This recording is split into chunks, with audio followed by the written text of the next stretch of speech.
Sejam bem-vindos a mais uma palestra na Fraternal. Hoje recebendo o palestrante Glaucio Cordeiro, com o tema Nossas expectativas sobre Jesus. Rádio e TV Fraternal sempre em sintonia com você.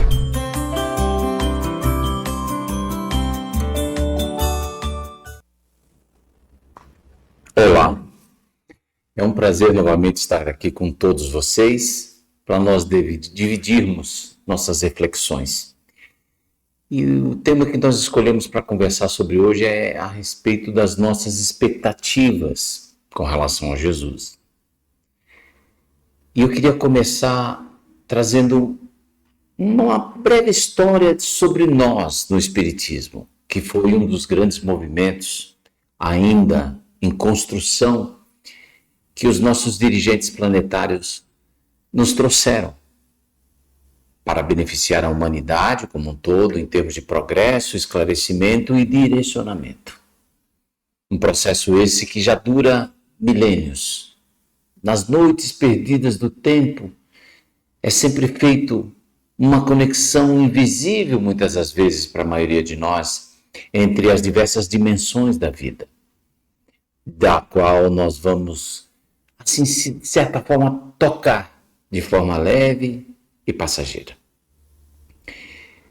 Quando Allan Kardec percebeu todo o movimento de esclarecimento, que aquelas perguntas feitas nas noites por diversos sábios da comunidade parisiense, junto às mesas girantes e depois aos médiuns, que foram colocados em diversos cadernos, o professor Hippolyte de Leon-Rivail, que é o nosso Allan Kardec, começou a organizar e achar aquilo tão importante, tão devastador, que era fundamental dividir isso com toda a humanidade. E ele, do seu próprio bolso, começou a patrocinar a edição do Livro dos Espíritos. Ali ele começou a distribuir todo o conhecimento que aquelas noites, as suas vigílias, a sua organização trazia para nós, seres humanos, para nos lembrar que nós estávamos todos aqui de passagem. E essa passagem tinha o fundamento de trazer para todos nós a evolução e o esclarecimento. O esclarecimento que nos levaria a um outro patamar de entendimento da nossa própria vida, do porquê todos nós estamos aqui. E ao divulgar seu livro, teve grande sucesso. E uma das coisas mais interessantes é que grande parte do livro que foi editado e comentado era procurado principalmente por aqueles que eram do sacerdócio católico. Queriam saber do que se tratava tudo aquilo que tinha no livro.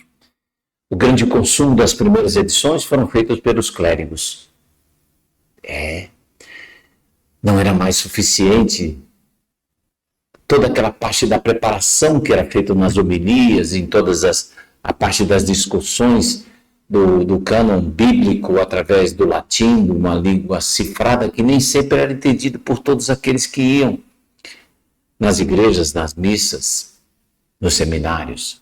Faltava alguma coisa, era necessário talvez proteger do que se tinha, mas acima de tudo, de conhecer mais. Quem sabe, né? A curiosidade e as expectativas que fazem parte de nós, seres humanos. Acontece que, na divulgação do livro e no conhecimento daqueles que primeiramente fizeram a parte do movimento espírita, uma das coisas que foi notada pelo codificador é que muitos daqueles que frequentavam a sociedade parisiense de espiritismo não tinham aquela mesma intenção notada por Kardec da transformação. Parece que faltava alguma coisa para que houvesse uma movimentação no sentido de aflorar um sentimento maior da religiosidade, da moralidade entre os homens. E ele começou a elaborar um trabalho em segredo, nem mesmo a sua esposa sabia do que se tratava. Ele passava noites e noites, dias após dias, elaborando cada uma das páginas. E numa das sessões, ele perguntou para a médium: a senhora poderia perguntar para o meu guia, que então foi apontado como um dos guias imediatos, São Luís, o Espírito de São Luís, se eu estou fazendo bem esse trabalho, se a obra que eu estou fazendo está seguindo o rumo certo. Então, algumas vezes ele dizia, olha, tem algumas coisas que você está fazendo que está sendo acompanhada diretamente pelo Espírito Verdade. E o Espírito Verdade, de acordo com algumas informações trazidas, era o próprio Cristo, Jesus, que acompanhava muito de perto o que o professor escrevia, preparava, catalogava, interpretava e colocava em cada uma das páginas. E ali o Espírito disse assim, existe um processo tão grande de entendimento espiritual, de simbiose espiritual entre o teu pensamento e o pensamento do Espírito Verdade, que muitas das vezes você não sabe se é você que escreve o teu pensamento ou é o pensamento dele que ali se externa. Por que eu estou trazendo isso? Para mostrar muitas das vezes que a grande maioria das obras que nós, os homens, colocamos nos papéis, nos livros, nos estudos, nos arroubos mentais que todos nós produzimos através da filosofia, da ciência, da história, da narrativa dos nossos sentimentos e da vida, tem a coparticipação daqueles com a qual nós formamos, de certa maneira, uma simbiose, aquela união de pensamento. Os nossos sentimentos, os nossos pensamentos formam em torno de todos nós como se fosse uma ciranda de diversas personalidades, ou de algumas, ou de uma personalidade a mais. E aí nós vamos voltar um pouco no tempo para mergulhar naquilo que foi o passado da construção daquilo que nós conhecemos hoje como uma fração, um pedaço da história filosófica e religiosa de nós, os homens, chamado o cristianismo. Diante de todos muitos outros movimentos que existiram no planeta e que existem até hoje em termos de educação espiritual, foi dentro da raiz judaica que se começou a construir a chegada de Jesus. Ocorre que na elaboração do livro que nós conhecemos como a Bíblia ou o Antigo Testamento, ali ia existir a chamada expectativa histórica e futura de um povo que, num determinado movimento, foi apartado para poder construir a chegada do Cristo planetário. Acontece que ali se mistura a ansiedade de nós os homens, a expectativa de nós os homens, o desejo de nós os homens, mas acima de tudo, a condução de todo esse movimento pelas mentalidades, pelas expressões espirituais maiores que tomam conta de nós, aqui do nosso planeta. Então, entre as linhas escritas por nós, existe sempre ali o sopro da verdade. Apesar de nós, os homens, fazermos o nosso calendário, as nossas expectativas e o desejo nosso de construir um mundo melhor, existe ali a determinação dos planos divinos. Não que seja um determinismo, como poderíamos chamar, não que seja aquele negócio que, embora nós venhamos a pensar, mas quem determina é Deus, sem dúvida nenhuma. Mas a determinação de Deus não significa aquilo que nós chamamos de que tem que ser exatamente de uma maneira que vá infringir, magoar as nossas expectativas e o nosso livre-arbítrio. Porque nós temos a nossa capacidade de escolha. Mas essa capacidade de escolha, ela vai até um determinado ponto em que nós não vamos, de certa maneira, infringir as determinações maiores. Então nós construímos a nossa história em conjunto com Deus, em conjunto com Jesus, em conjunto com os espíritos que governam a vida, principalmente no seu nascedouro, como é o nosso caso. Nós passamos pelo período que podemos chamar da infância para a juventude da nossa fração espiritual, da parte mais importante de todos nós. E no meio disso tudo, nós vamos perceber que esse povo que vai construir a plataforma de chegada de Jesus, existe primeiramente a expectativa de que um povo nômade tem um lugar para ficar. Então, essa primeira expectativa que existe é que esse Deus, que era um Deus diferente, até então de todos os deuses que faziam parte do mundo conhecido, era um Deus que ia dar para eles uma terra. Assim como os verdadeiros deuses, os reis que existiam, os impérios ali existentes no Egito, na Mesopotâmia, né, e tudo mais, dariam para aqueles que eram seus favoritos pedaços de terra. Então construiu-se essa expectativa de que eles parariam de passar de um lugar para outro no deserto, no pastoreio, na vida nômade, para que se fixasse num determinado lugar onde existiria a possibilidade de se colher o mel, o leite, a vida e, acima de tudo, seguir em paz em meio de uma terra em que tudo se era gerado em termos de conquista e conflitos. Passado um largo tempo, essas expectativas de ter uma terra sempre era burlada de alguma maneira pela invasão de determinados impérios. Então nós vamos encontrar na história desse povo o domínio do estrangeiro, o cativeiro em determinadas terras. E nesses cativeiros que vão se sucedendo uns aos outros, aí nós vamos encontrar a invasão da Babilônia, depois a invasão dos helenos, a invasão de Roma, sempre aquela expectativa de que, poxa vida, nós não vamos ver em paz? Será que não vai surgir alguém que possa dar para nós o poder e a capacidade de viver segundo as nossas tradições, segundo os nossos valores? E aí, diante do cativeiro daquele período da Babilônia, vão sendo conhecidos determinados conceitos de outras religiões, de um espírito maior que era enunciado num determinado pedaço da sua própria história e dessas outras histórias, daquilo que seria um espírito abençoado, ou diversos outros espíritos abençoados que pudesse trazer para aquele povo a liberdade. Esse era o escolhido.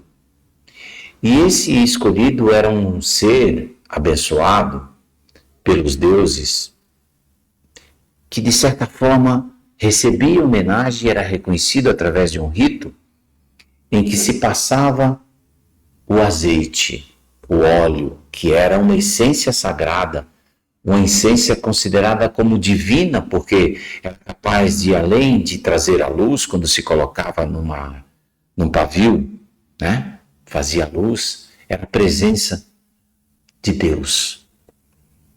Então, esse ungido, que depois é conhecido como o Messias, ou Mexia, ou Machia, dependendo da tradução que se usa, lá na frente vai receber o nome grego de Christos, que é também um ungido. Um ungido com quê? Com óleo. E quais eram as expectativas que existiam em cima desse ungido? Nossa, essa expectativa não era uma só expectativa. Eram diversas expectativas, mas as principais, olhando do ponto de vista coletivo, era primeiro aquele que defendesse a sua terra. Então, era um escolhido que tinha a capacidade de liderar exércitos, de proteger, porque tudo era feito em termos de conquista. Então, se alguém vai conquistar, eu preciso de alguém que me proteja. E esse alguém que vai me proteger é um poderoso dos exércitos.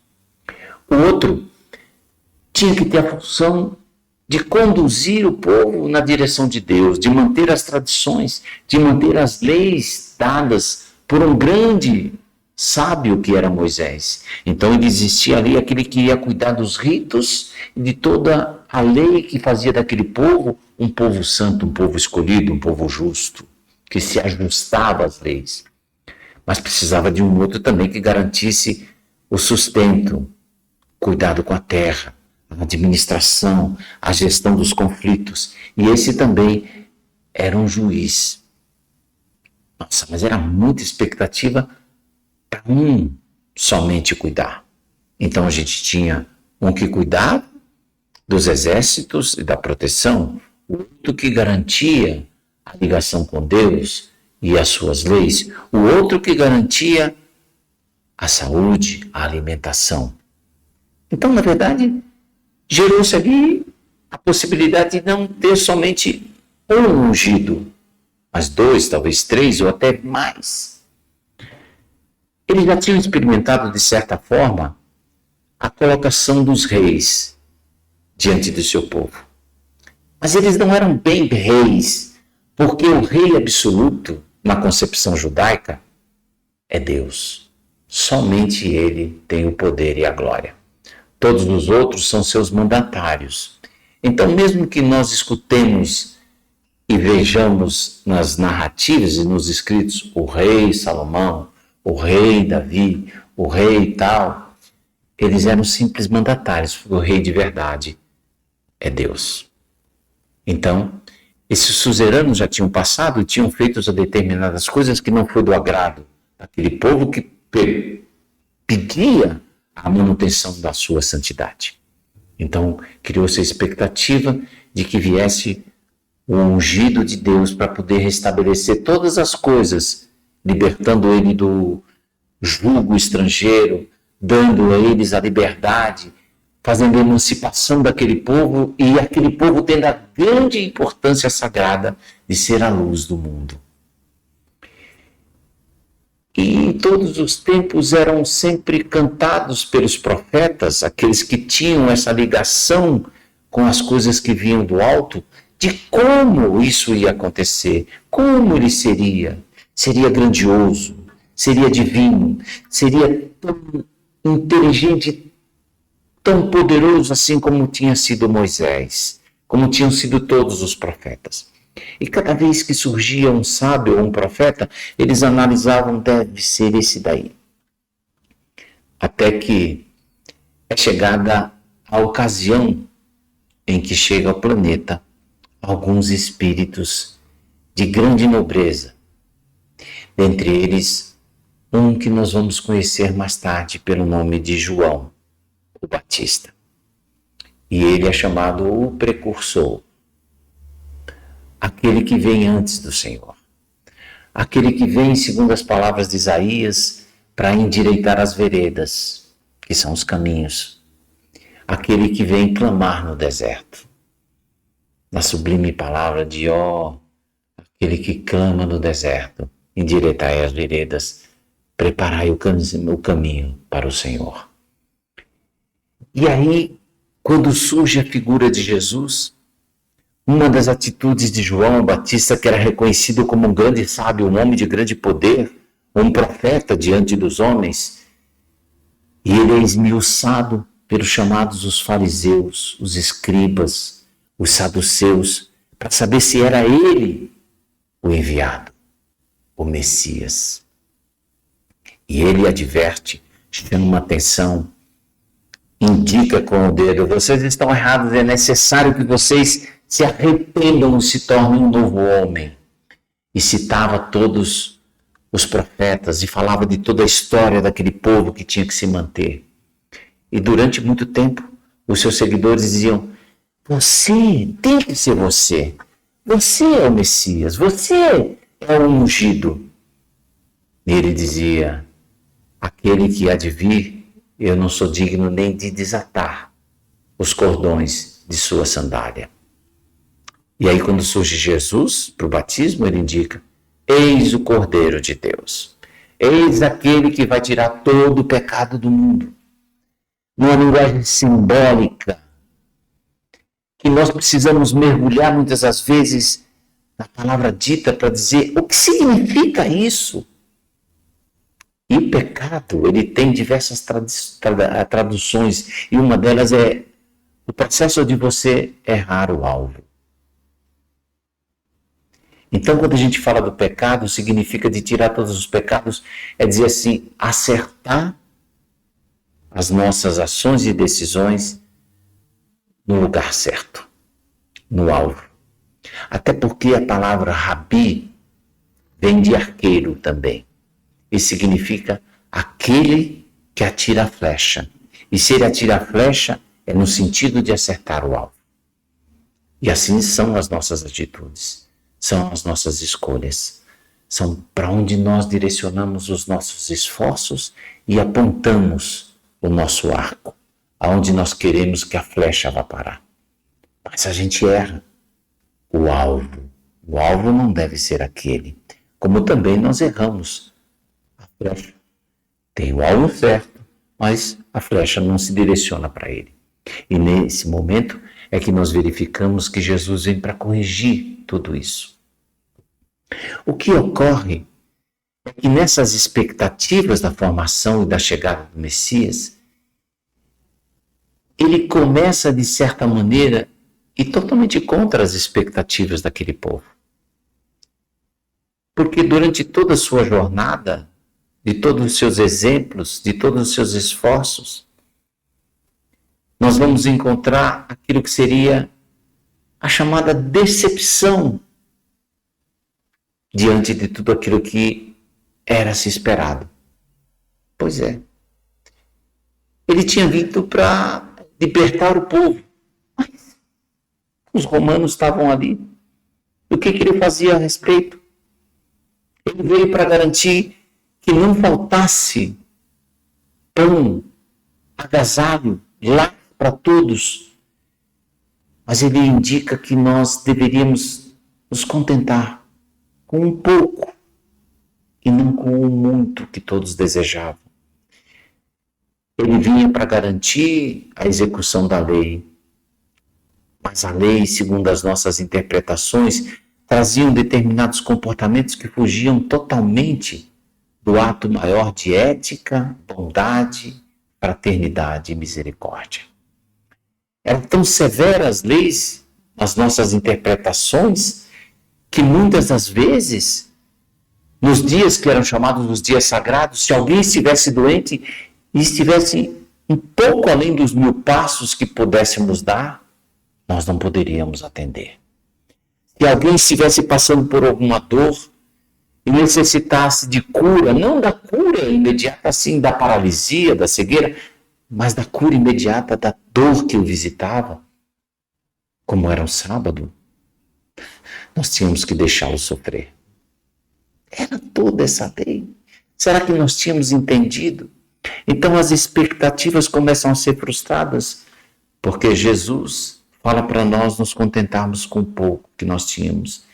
E que se nós tivéssemos a capa e a túnica e alguém pedisse a capa, era para também nós darmos a túnica. Se alguém pedisse para que nós caminhássemos 1000 passos, que nós andássemos 2000, contrariando todas as leis.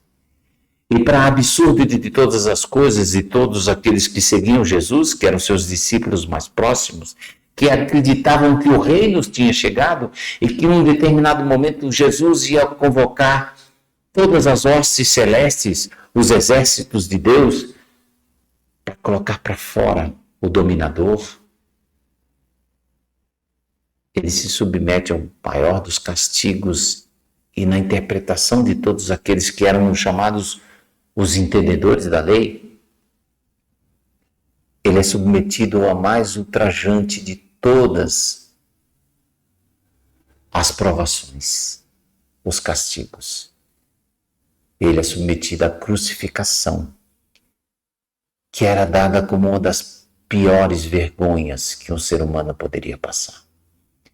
Como poderia ele, como escolhido, ser entregue à crucificação e à morte? E de nada reclamar, de tudo a submeter-se. Então, nesse momento, toda aquela expectativa que se existia em torno de Jesus como o libertador, o Messias, principalmente aqueles que deveriam ter sido os seus mais fiéis seguidores, é quebrada, é interrompida. E eles só vão compreender isso de forma parcial depois da sua chamada ressurreição, do seu ressurgimento, da sua aparição para seus discípulos, para contar que depois da morte a vida continua. E é a partir dali que se cria um movimento que chega até os nossos dias, ainda incompreendido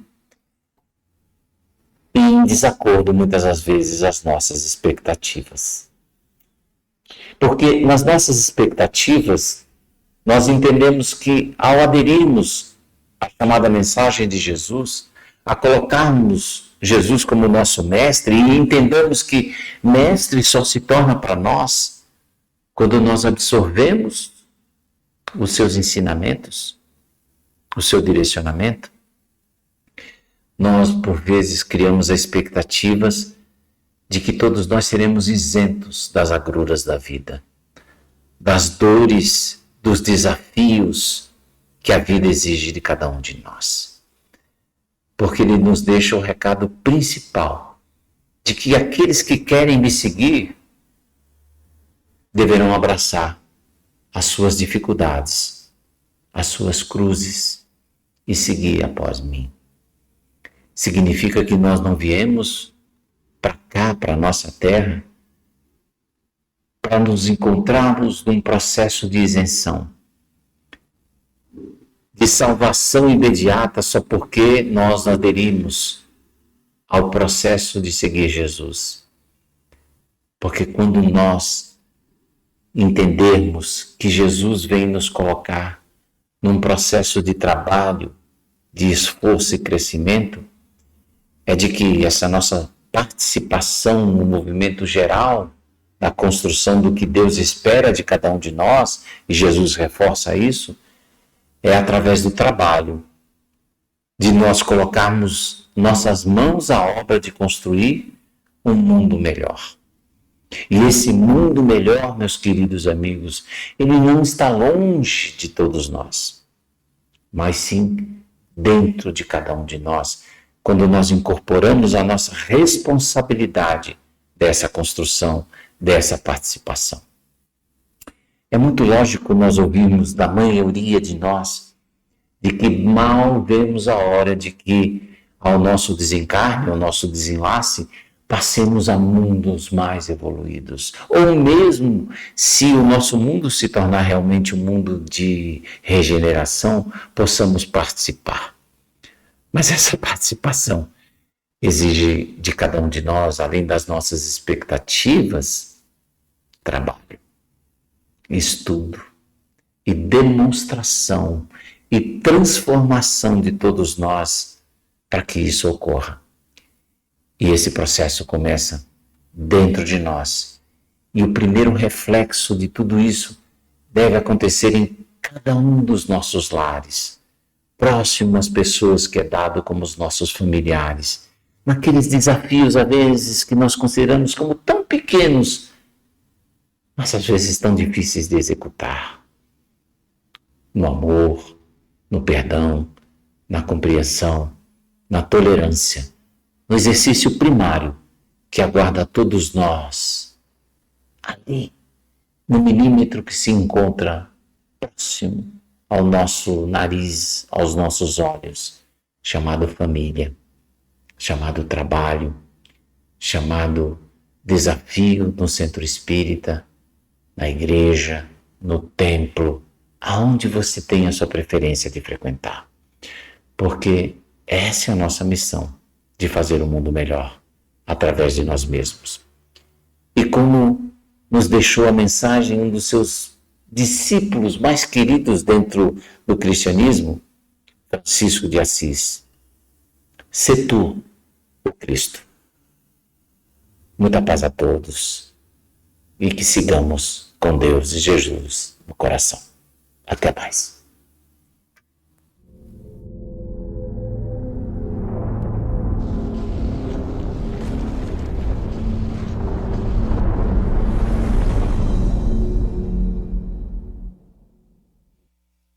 Acabamos de apresentar mais um programa Palestra na Fraternal. Sempre uma palestra diferente com temas ligados à doutrina espírita. Assista pelo YouTube, pela TV Fraternal e também no Facebook. Ouça pelo aplicativo da Rádio Fraternal e pelo site fraternal.net.br. Rádio e TV Fraternal, sempre em sintonia com você.